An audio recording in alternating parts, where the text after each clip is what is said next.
In vino veritas, in vino benignitas, in vino sobrietas, in vino simplicitas.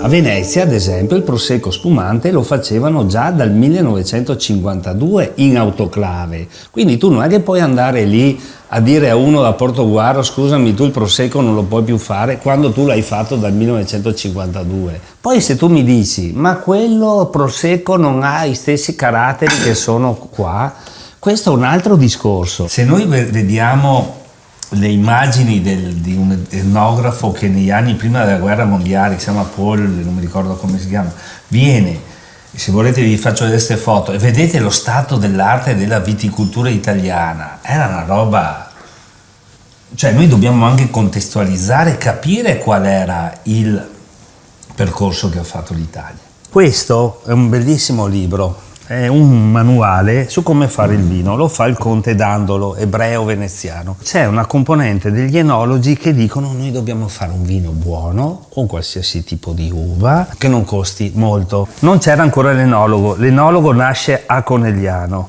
Quando? È appena nata la scuola, 1876, non vorrei dire una stupidata. Ma erano chimici, per esempio, questo era un chimico, non era enologo. Però l'enologo di quel tempo là, e il vino italiano non deve essere come il vino francese. E noi invece dovremmo essere bravi a fare i vini per tutti i giorni, che costino poco. Sono botti, ma c'ha qualche anno queste botti? Sì, queste è 1860, sono più vecchie del 1868. Qual è la botte più vecchia che hai? No, queste qua penso, però queste io non sapevo da quanti anni avessero le botti quando sono arrivate qua, perché queste qua erano botti da birra, quindi furono smontate, ripulite, tolto il malto, avevano la pece anche fuori, e quindi noi sappiamo che le botti sono delle macchine, no? Tu metti dentro il vino qua e il vino cambia. Per questo ho avuto l'idea di fare la birra quando avevo 5 anni, perché questi bottai mi hanno raccontato come si faceva la birra e io dico: io da grande non voglio lavorare, quindi ho fatto sta storia della birra.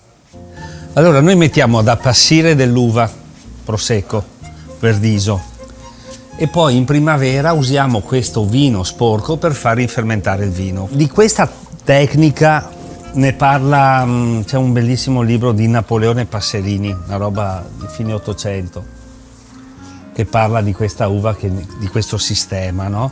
Ma col vino, col fondo, noi la rifermentazione viene praticata con questo sistema, con questa uva. Ma dai. Che sotto un certo punto di vista la viticoltura di collina è penalizzata da un certo punto di vista dalla viticoltura in pianura, perché in pianura tu riesci a industrializzare tutto, meccanizzare, no?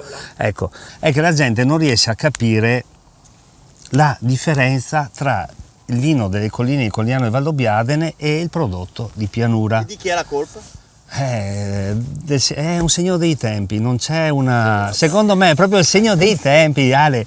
Museo, assaggio di birra e andiamo. Questo è il cannone antigrandine. Quando io ho visto questa immagine ho pensato subito a un'altra immagine famosa di quegli anni, che era Marinetti, futurismo, davanti al grammofono, e allora io invece ho fatto un cannone che non è per niente futurista, ci ho messo io l'autoradio e così posso far sentire il CD The Music of Wine che noi abbiamo prodotto 20 anni fa, e quindi noi abbiamo fatto questo cannone che di sera spara anche luce.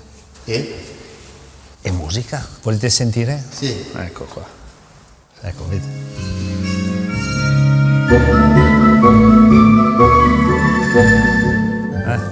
Che acustica. Questo è l'inventore dello spumante.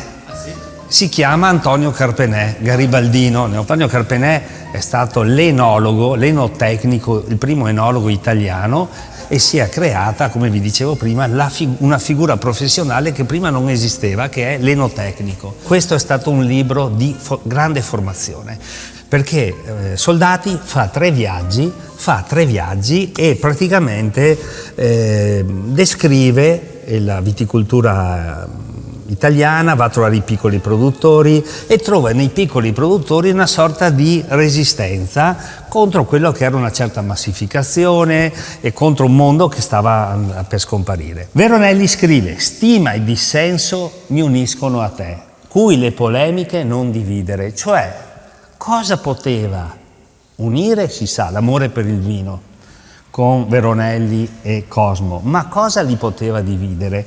Quello che lo può dividere lo troviamo in quest'altro libro che si chiama Mangiar friulano della contessa Perusini. Dovete pensare che la Perusini muore a 103 anni con un bicchiere di Piccolit in mano, mi sembra, e Veronelli voleva vivere a 103 anni anche lui e morire con un bicchiere di vino in mano e col tabarro, vedete i tabari che abbiamo lì. Vedete, qua ci sono vari nomi di uve, tra cui nomi anche di uve che creò Cosmo, che poi non furono più messe in commercio, diciamo.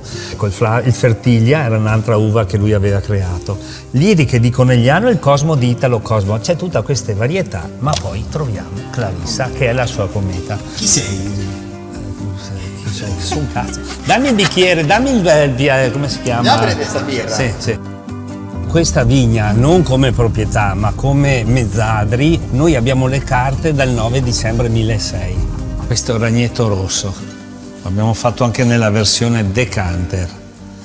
Abbiamo studiato i parassiti della vite, non tanto negli effetti devastatrici che fanno nei confronti dell'uva o della vite, ma il carattere.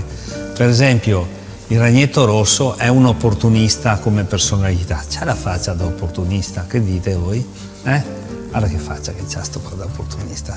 Luigi Veronelli scrive a Italo Cosmo. No, Mario Soldati, scusa. No, questo è un'altra cosa. Questo facciamo un contatto tra Veronelli e Cosmo, ok? Ma hai detto Soldati e Cosmo? Sì, Soldati, Cosmo. Adesso saltiamo, facciamo. Non ho capito il collegamento Soldati. Adesso te lo spiego. Me lo spieghi, Sì. ma devi chiuderlo il racconto. Saltiamo sto passaggio.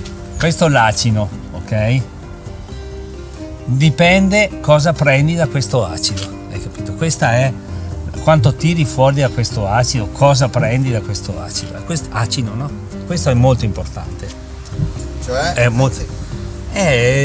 ogni famiglia ha la sua, come dire, tradizione, il suo segreto che non deve raccontarlo in giro.